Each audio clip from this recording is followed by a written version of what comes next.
All right, earlier in the year, Plymouth Argyle were one of the most attractive teams to watch in this league.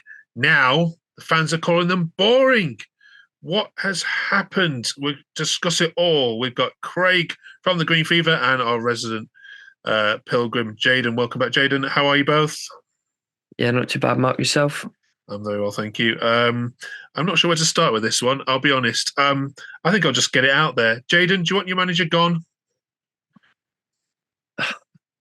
I think I think we give him a couple more games, but um, yeah, it's not looking good. I wasn't very happy after the West Brom game, I must say, and then we revived it against Middlesbrough, having around 20 shots or something like that. And then we come back to home park. Everyone expects to see a different side to what we saw against West Brom, and then we come out with another boring performance. So yeah, it's I don't know what it is, but we seem better away than home, which is just the opposite to what we're used to seeing. So maybe I'm just being a bit, but we've been used to seeing really good performances at home, and suddenly they're getting a lot worse. So Yeah. Craig, one fan put on Twitter that it's like watching Gareth Southgate's England, and he's been watching them in the old Burton on Trent Stadium there as your manager. How bad is it for you? And do you want your manager gone? No, I don't want him gone. I think I think as Jaden said, you got to give him. I think you got to give him Sheffield Wednesday tomorrow and Blackburn on Saturday. If he hasn't picked up any points, I think I can understand for the fans to call for the manager. But I still think there are positive signs. We were in the game against Ipswich, 60 minutes. We were in the game. We did press them a lot harder. We did cause some problems. But when you go a goal down mark against Ipswich, we just folded, absolutely folded like dominoes. Um, and then when we go 1-0 down, he doesn't even bring on an attacking change. He brings on defenders. What's the point in that? Um, Sticking up from a little bit, Jaden, is it the case that the home games we're talking about here were West Brom, Leeds, and Ipswich? Yeah.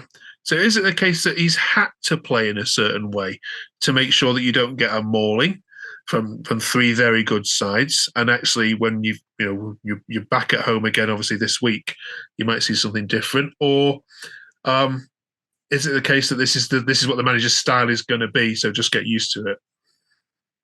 yeah, I agree. But the thing is, we kind of have been mauled. So um, that West Brom game was so embarrassing. It was absolutely appalling to watch. Most fans left after 75 minutes.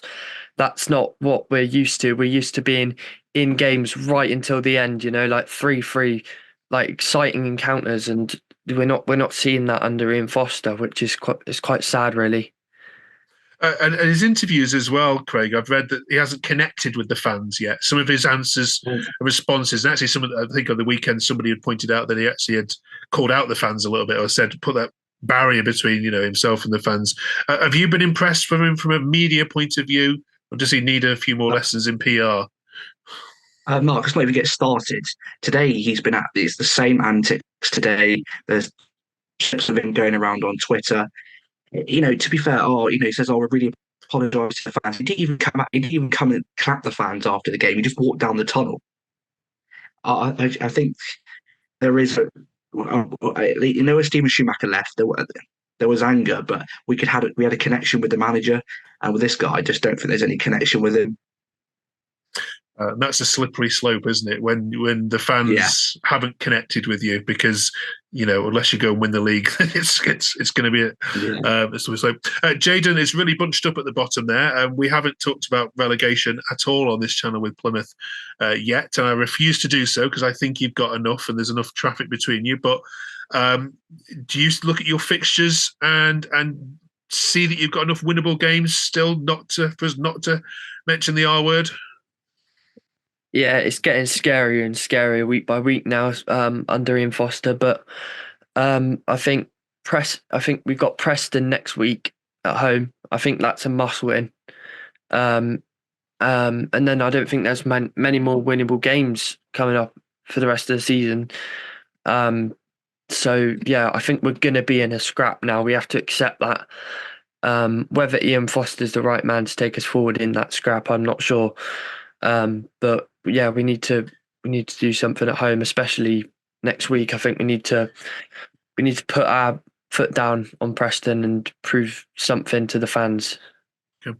I saw one fan, Craig, shouting for bring John Sheridan back. It had got that bad, is it? Would you would you agree? I know lots of Oldham fans who would not agree.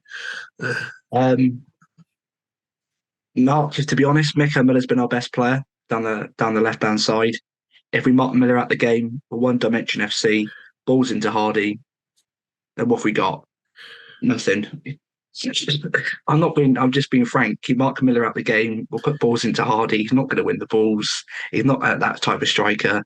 We've been snuffed out, and that's Morgan Whittaker is bleeding for the ball, and he's not a former. He's just not himself. Something is wrong with this team. Yeah, and we've spoke a couple of weeks ago, Jaden, about Morgan Whittaker, didn't we? And something being a little bit off with him there. Okay, thanks for that. Can we get a player of the month for February, if there is one? You've had a couple of good results, not all that bad, and some decent performances against Leeds. Jaden, who would you be your standout performer for February, if there is such a thing?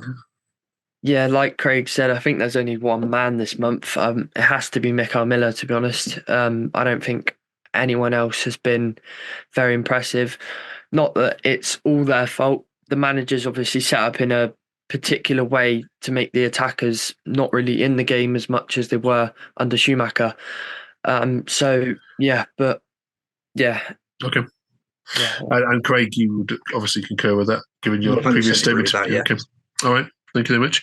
Can I just ask you about the Preston Stoke game this weekend? Two former Plymouth managers going up against each other. Any cares for who you'd prefer to win that game? Obviously, it's got to be Stoke. It's got to be Preston, isn't it? You had to do us a favour. Yeah. Yeah, that's true. Yeah. There seems to be a lot of. I mean, when we put the Stoke videos out on this channel, there seems to be a number of Plymouth fans that come and laugh at Stoke, and I just hope that's not going to be reversed, and actually you find yourself battling out for them for relegation points. I mean, there's a huge game coming up at Stoke, isn't there, in a month's time or so, which we'll look forward to previewing. All right, score predictions then this weekend as you face Blackburn, who themselves are in a bit of a pickle. Craig, you can go first. To be honest, Mark, it all goes on how we play tomorrow. If we get mauled tomorrow, I think we're in trouble. I think we've probably got more chance picking up points against Blackburn Rovers than we do tomorrow. So I'm going to say 3-1 Blackburn. Wow, Craig, I've never known you to be this negative. I said I'll give the manager 2 games, Sheffield Wednesday and Blackburn. I'm still back him, but if he hasn't picked up any points, that for me, I think he's lost it for me. Okay, Jaden. Well, we beat them 3-0 at Home Park earlier in the season, but we're a completely different side now. I'm going to try and be optimistic and say 1-1, but like Craig said, it completely depends on tomorrow. Okay. All right. So when we talk to you next week, we might be talking new managers, yeah? Okay. Hopefully. Yes, possibly, yeah. All right. Well, if you're a Plymouth fan and haven't yet subscribed, please do so. I suspect the next 8 weeks are going to be incredibly interesting for lots of different teams. But yeah, I think Plymouth will be all right. I can't imagine that you're not going to go and get another 2 or 3 results in the next 9 games, starting with this week. Cheers, folks, for joining us. Wish you well. Mark. See you next week. Thank you. One. Cheers.